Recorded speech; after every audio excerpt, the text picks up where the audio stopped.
UPSC, CSC 2026 பிரிலிம்ஸ்க்கான result வந்துடுச்சு. So, அந்த எக்ஸாம்ல பாஸ் பண்ண எல்லா மாணவர்களுக்கும் என்னுடைய வாழ்த்துக்கள்.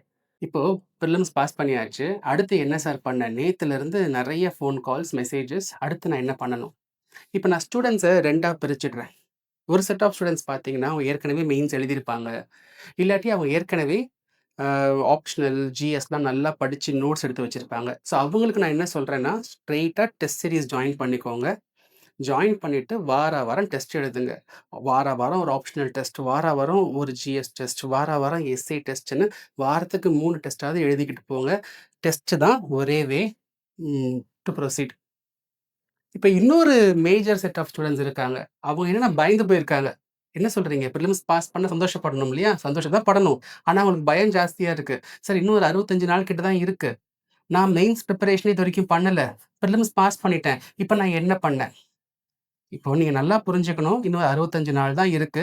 நம்ம ஒரு பெர்ஃபெக்ட் மெயின்ஸ் பிரிப்பரேஷன்லாம் பண்ணிற முடியாது.